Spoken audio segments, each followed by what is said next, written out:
Hadirin Bapak Ibu yang dimuliakan oleh Allah Subhanahu wa taala.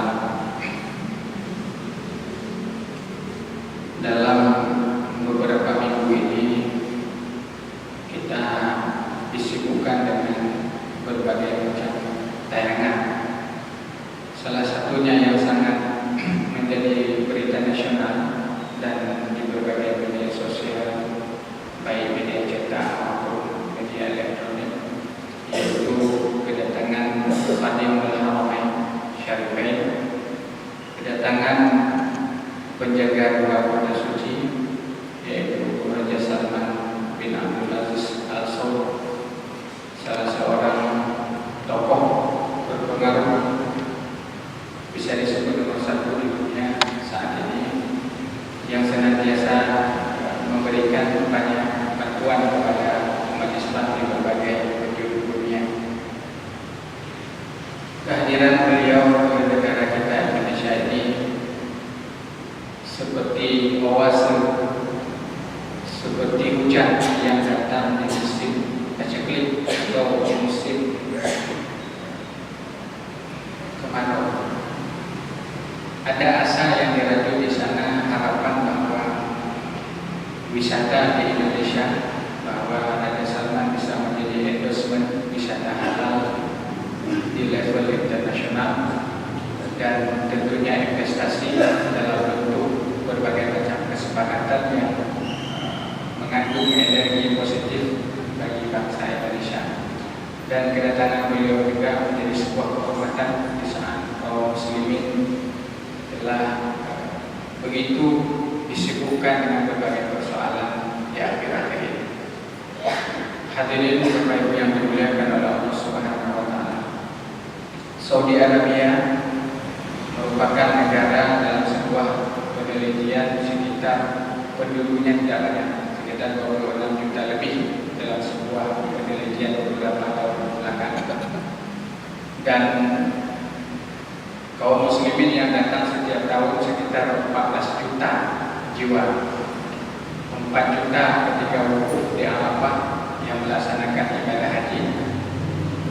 Kemudian 10 juta yang lain datang ke Mekah, ke Ka'bah Baitullah, adalah melaksanakan ibadah umrah.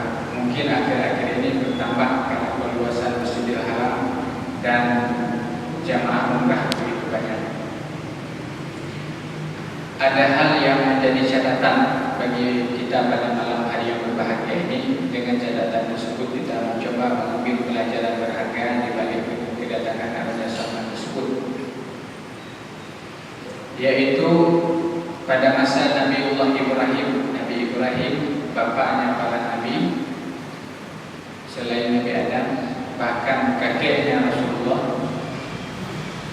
Nabi Ibrahim membawa anak yang beliau cintai, karena beliau melahirkan seorang anak melalui Siti Sarah dalam usia 90 tahun, dan Siti Sarah ketika itu dalam usia 80 tahun, diabadikan dalam Al-Quran. Kemudian Nabi Ibrahim membawa anak beliau Ismail kepada sebuah tempat yang di dalam Al-Quran Allah menyatakan, Rabbana, wahai Tuhanku, inni askantu, aku titipkan, aku tinggalkan, min dzurriyyati, daripada sebahagian keturunanku, biwadin, pada sebuah lembah, ghairi dzi dzar'in 'inda baitikal muharram, yaitu di sebuah lembah yang tandus, gersang, tidak memiliki tumbuh-tumbuhan, tidak ada air, bahkan tidak ada cahaya kehidupan. Tapi lambat laun di tempat lahirnya atau di tempat dititipkannya Nabi Ismail, di sana ada air Zam-Zam yang merupakan air terbersih di dunia. Karena Nabi menyatakan dalam sebuah hadis, ma'u Zam-Zam lima syuribalah, air Zam-Zam sesuai dengan niat apa yang diinginkan. Dan di situ juga kaum muslimin menjadikan kiblat mereka, yaitu Ka'bah Baitullah. Nah, dari Ka'bah Baitullah tersebut kaum muslimin menjadi kuat, ada cahaya kehidupan di sana. Setiap orang yang datang melakukan ibadah haji, paling tidak dia mengucapkan lantunan-lantunan zikir, kata-kata yang indah. Rabbana atina fid dunya hasanah wa fil akhirati hasanah wa qina adzabannar. Ada pula yang membaca berbagai macam doa yang lain yang membumbung ke langit menghadap ke sisi Allah Subhanahu wa taala. Bapak Ibu jamaah salat maghrib isya insyaallah yang dimuliakan oleh Allah Subhanahu wa taala. Ada satu kebiasaan orang Arab Saudi, bahwa ketika kita datang ke sana, katakan kita melakukan umrah dan haji, mudah-mudahan kita bisa dapat sampai ke sana. Bagi yang sudah sampai bisa sampai kembali, yang belum sampai Allah Ta'ala sampaikan kita ke sana. Ketika kita membeli cenderamata seala kadarnya, buah kurma yang dijual oleh masyarakat dari Bangladesh, Pakistan yang begitu baik melayani kita semua, dan berbagai macam cenderamata, oleh-oleh seala kadarnya ketika kita pulang kampung, pulang dari umrah atau melaksanakan ibadah haji. Ketika salat asar berkumandang, maka mereka akan menutup tempat kegiatan mereka dan mereka tidak akan melayani.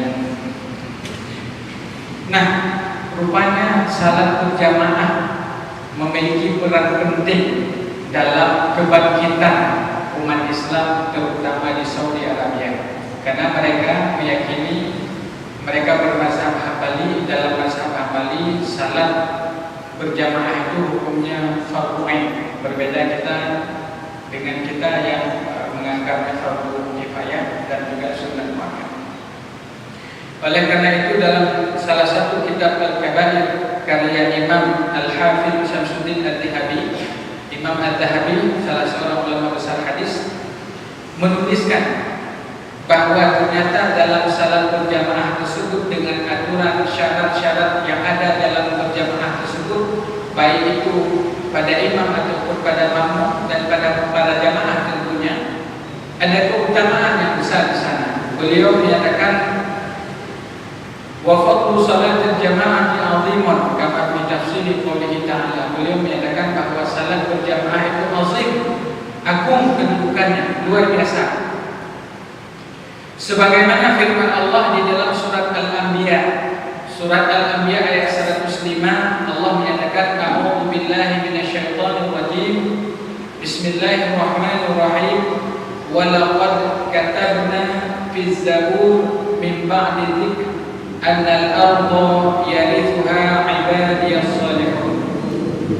Allah begitu tegas menyatakan dalam ayat ini, walaqad, dan sungguh Allah mentaukid, menguatkan kalamnya, kata Allah, dan sungguh kami tuliskan atau kami tetapkan di dalam kitab Zabur, yaitu kitabnya Nabi Daud alaihi salam, min ba'di dzikr, setelah adzikir. Ada yang memaknai adzikr ini adalah Taurat, karena sebelum kitab Zabur ada kitab Taurat, kitabnya Nabi Musa.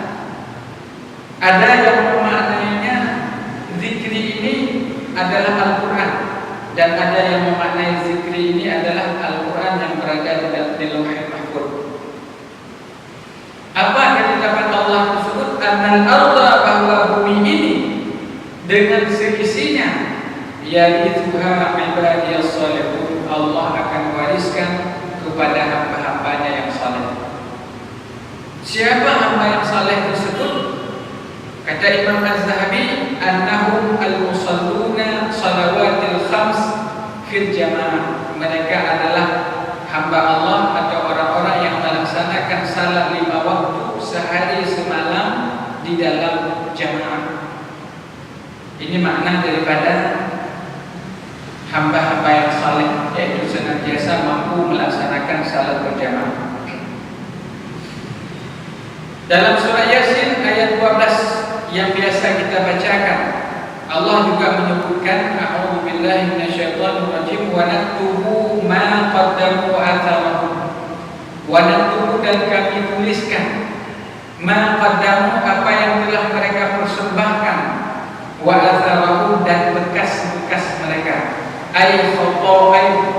khutbahum artinya langkah tapak kaki mereka. Sehingga orang yang datang ke masjid dengan tujuan salat berjamaah dan mendengarkan ilmu dan seterusnya, tidak ada satu langkah yang dia langkah hamba tersebut, melainkan Allah akan menulis, mencatat langkah tersebut.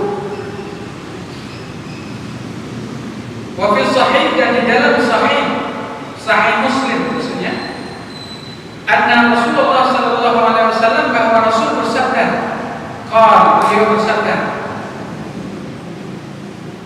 man tadhahara fi baitihi thumma masya ila baitin min buyutillah, barang siapa yang bersuci, berwudu di rumahnya atau di tempat tinggalnya, kemudian dia berjalan menuju ke salah satu rumah Allah, masjid, manasah atau musalla, liyaqdiya fariidatan min faraidillah, untuk menunaikan kewajiban yang telah ditetapkan oleh Allah Ta'ala untuknya, kana khatwatuhu ahaduha tahuddu khati'atan, adalah salah satu langkahnya akan menghapus satu kekeliruannya.